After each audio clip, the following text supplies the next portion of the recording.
Te disseram que os juros altos combatem a inflação, mas esqueceram de contar quem realmente está lucrando com tudo isso. Enquanto o povo se afoga em dívidas, o país trava, uma elite silenciosa comemora, e hoje você vai entender o jogo por trás da Selic. E por que o investidor acredita na versão oficial por estar sendo feito de trouxa? Olá pessoal, aqui é o Giovanni, apresentador de Investimentos com Capel, e hoje o tema é direto e dolorido. A verdade que ninguém te contou sobre os juros do Brasil. Vamos manter os juros altos para controlar a inflação. A lógica teórica do Banco Central, restritiva, combater a demanda, mas a inflação brasileira é, na maioria das vezes, de custo, não se demanda.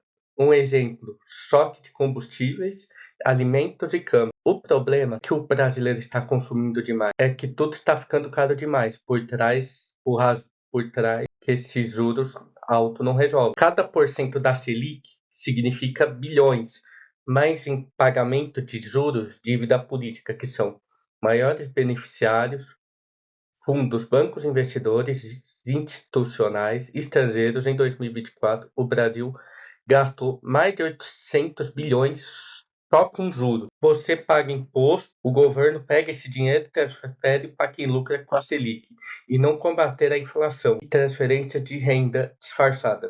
Hoje, abrir um negócio no Brasil é competir contra a Selic e saber quem ganha, quem não precisa produzir nada, só empresta o dinheiro ao governo.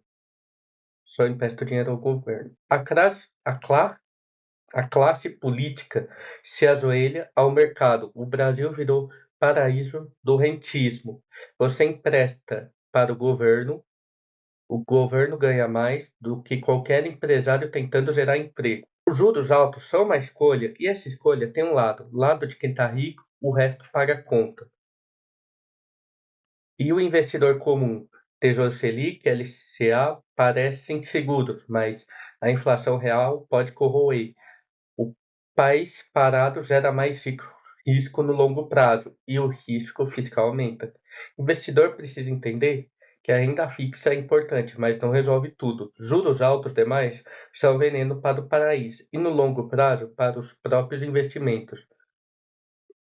Orientação: não se contente com CDI para o cenário todo. Os juros altos hoje pode ser o penúncio da conta que virá amanhã. A verdade nua e crua: a Selic é mais do que uma taxa, é uma arma política e o maior fluxo de dinheiro do país. E você precisa saber quem controla, quem a controla é porque investe bem, entende o jogo. E nesse jogo, quem só escuta, o Banco Central perde. Se você quiser investir com inteligência e parar de repetir o que os Faria Limers dizem, assuma o controle da sua carteira e enxergue além do CDI. Aqui a gente não investe por moda, a gente investe com consistência.